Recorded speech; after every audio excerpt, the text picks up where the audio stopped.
newly released documents in the Moscow murder case shed some light on the suspect's alibi, how the suspect responded to the state's demands.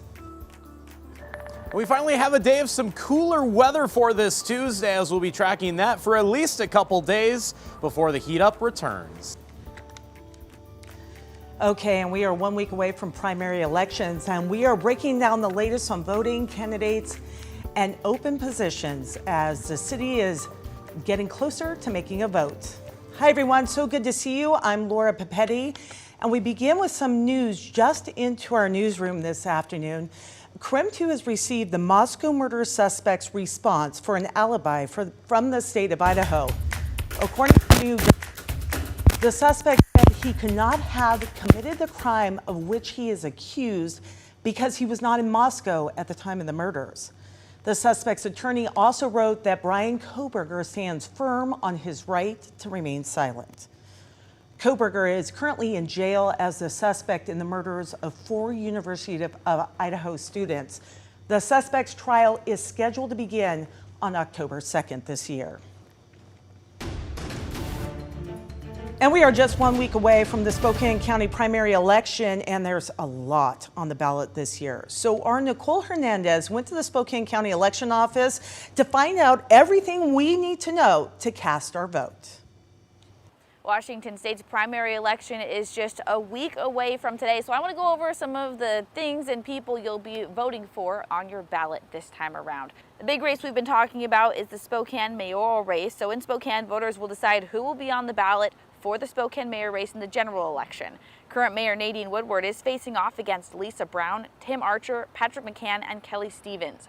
Voters will also decide who will be on the ballot for City Council President. Betsy Wilkerson, Kim Please, and Andy Rathbun are running for that position, since current Council President Brian Biggs is now going to be a judge for the Spokane County Superior Court.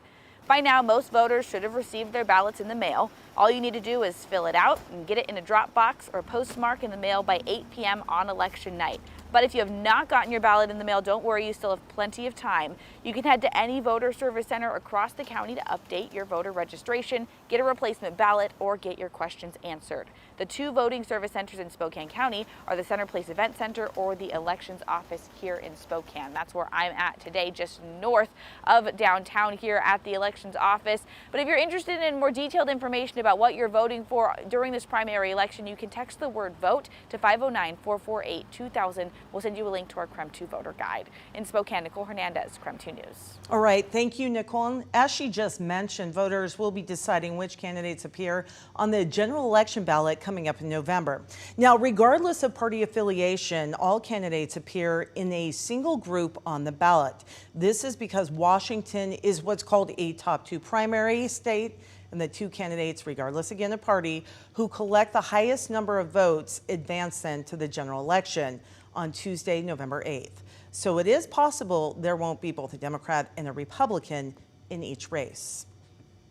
All right, Washington Governor Jay Inslee has now issued an emergency proclamation for Douglas and Grant counties due to flooding there that happened a few weeks ago. This was originally caused by severe thunderstorms. The storms caused flash flooding and started multiple fires. The flooding damaged parts of US 2 and State Route 28.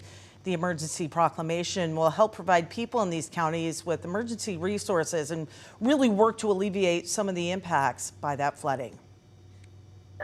All right, we're at 4 minutes past noon. Right now, we're going to head outside to where Thomas Patrick is standing by in the Outdoor Weather Center. And Thomas, from inside here looking out, it looks a little overcast. Earlier today, it was bright and sunny.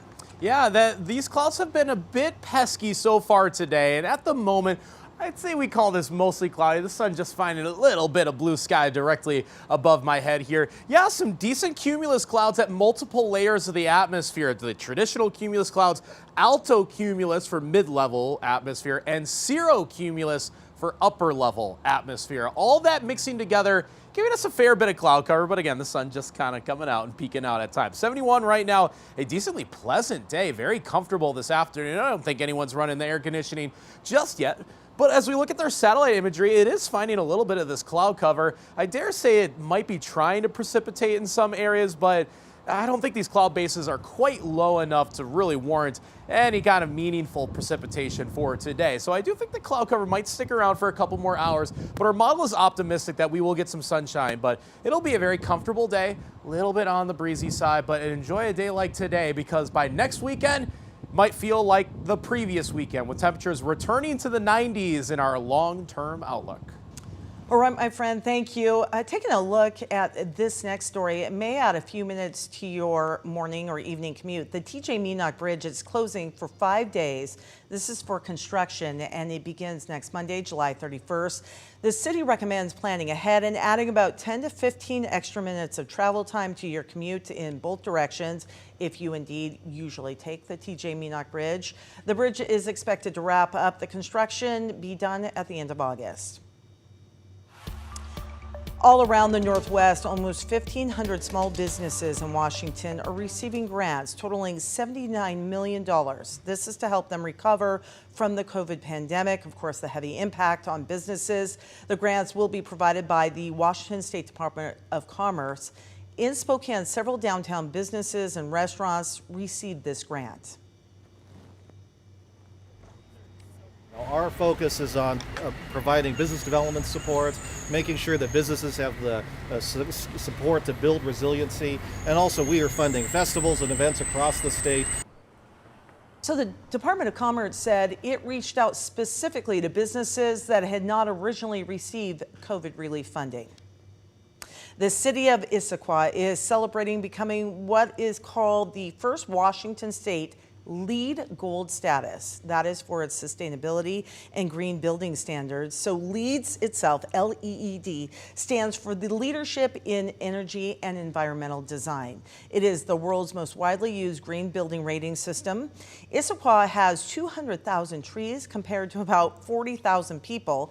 The city says it is focused on water consumption, access to natural resources, solid waste diversion rates, and open public spaces. Those all together collectively led to the certification. Everybody thinks it's mostly cars that cause a lot of our issues, and they do. Emissions from fuel definitely does, but our buildings are a bigger impact. Now the city is working to be even better to score 6 more points to achieve what's called Platinum LEED certification.